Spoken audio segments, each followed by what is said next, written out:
penyakit. Timbul pertanyaan dalam hati saya, penyakit apa yang bisa disembuhkan oleh sholat tahajud ini? Ternyata sholat tahajud ini sudah dilakukan banyak penelitian oleh peneliti-peneliti sebelum saya ini.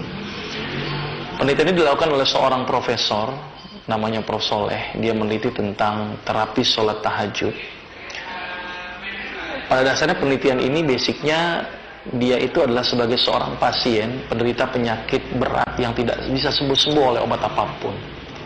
Akhirnya dia melakukan terapi sholat tahajud yang dia lakukan secara berkala selama kurang lebih sekitar 3 bulan. Apa yang dia nilai pada terapi sholat tahajud? Dia melihat itu adalah zat yang diambil di dalam darah. Jadi setiap pasien melakukan sholat tahajud secara berkala diambil darahnya. Gitu ya. Yang dilihat itu adalah kadar kortisolnya.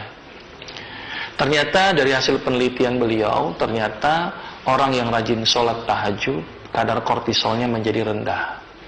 Ketika diambil kortisol orang yang habis sholat tahajud diukur, ternyata sholat tahajud itu menyebabkan kortisolnya menjadi rendah.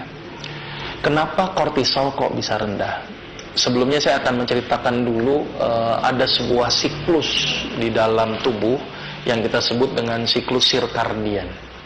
Siklus sirkadian ini adalah sebuah siklus yang secara normal dia akan keluar pada waktunya dan berhenti pada waktunya.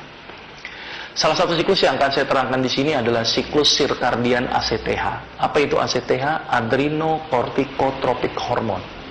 Di mana hormon ini dihasilkan oleh organ di dalam otak kita yang bernama hipofisis.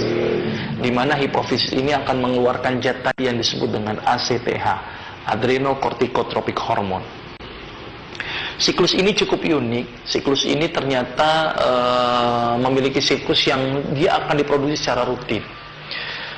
Dari siklus ini kita gambarkan adalah sebuah perjalanan yang menurut saya ini terbentuk karena memang aktivitas sehari-hari yang rutin.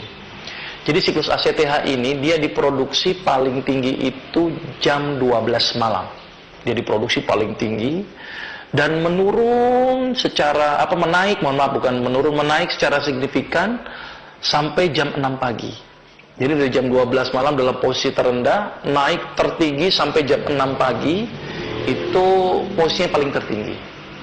Secara teoritis ACTH ini bermanfaat, tetapi bila berlebihan untuk kasus-kasus tertentu, dia malah bisa menyebabkan timbulnya penyakit. Nah, ternyata banyak sekali kejadian-kejadian yang melibatkan hormon ACTH. Kenapa hormon ACTH ini cukup penting? Karena dari ACTH akan melibatkan banyak sekali hormon. Salah satunya ACTH itu nanti akan merangsang ginjal. Itu kan langsung di sebuah ginjal akan memproduksi hormon yang namanya kortisol. Nah, ternyata kortisol ini yang bisa dicek oleh Prof. Soleh tadi. Ternyata kortisol ini fungsinya cukup banyak. Nah, dari sini saya melihat ada sebuah peristiwa yang sangat luar biasa dengan tahajud. Kita tahu bahwa tahajud ini dilakukan menurut beberapa hadis itu dilakukan adalah sepertiga malam terakhir. Sepertiga malam terakhir kalau kita hitung secara teoritis malam gitu, jam malam itu kira-kira sekitar antara jam 2 sampai jam 5 itu sepertiga terakhir. Kita akan lihat dari jam 2. ACTH tadi diproduksi jam 12 malam, kemudian meningkat dari sampai jam 6 pagi. Ketika jam 6 pagi meningkat, maka ACTH keluar dalam jumlah yang banyak. Ketika banyak, maka ACTH akan merangsang kortisol, akan merangsang epinefrin, akan merangsang hormon seksual. Ketika itu berlebihan, ada manfaat tapi juga ada efek yang dirugikan. Salah satu yang paling ditakutkan dari ACTH yang berlebih adalah terangsangnya produksi epinefrin. Ternyata ACTH akan merangsang hormon yang namanya epinefrin. Hormon inilah yang akan menyebabkan pembuluh darah menjadi ciut.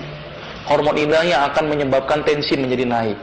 Maka itu tidak heran banyak sekali orang yang terkena serangan stroke atau jantung mendadak atau darah tinggi yang mendadak itu sering terjadi di pagi hari.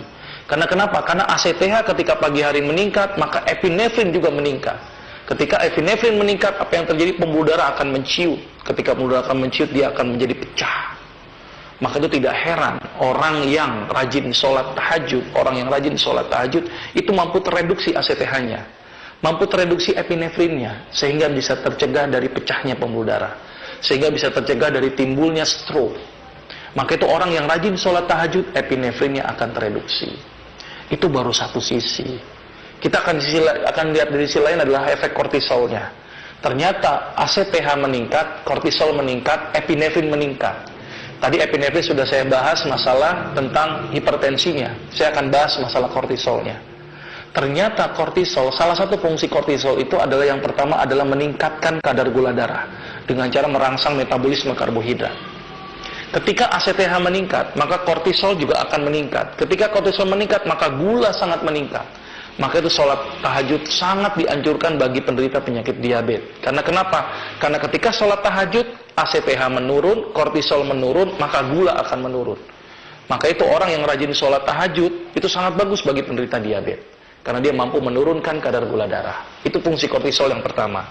Fungsi kortisol yang kedua, ternyata kortisol ini erat kaitannya dengan efek merangsang efek gembira berlebihan yang disebut dengan euforia. Ya, euforia atau kadang-kadang depresi yang terlalu berlebihan. Dan atau orang-orang yang gampang tersinggung. Maka itu orang yang jarang sholat tahajud biasanya salah satu ciri yang paling mudah kita kalian adalah gampang sekali tersinggung. Gitu ya. Ternyata kortisol berlebihan, ACTH berlebihan, euforia berlebihan, depresi berlebihan. Maka itu kenapa orang yang rajin sholat tahajud itu dapat mendatangkan ketenangan. Karena ternyata orang yang rajin sholat tahajud, EEG-nya kalau dilihat pemeriksaan elektroensefalografinya, dia lebih stabil. Ketika lebih stabil, otomatis depresi juga tertangani, euforia bisa dicegah, gitu ya, dan tidak mudah tersinggung. Maka itu orang yang rajin sholat tahajud biasanya dia lebih legowo, lebih lebih bersahaja, tidak gampang tersinggung, tidak mudah marah, karena EEG-nya lebih stabil.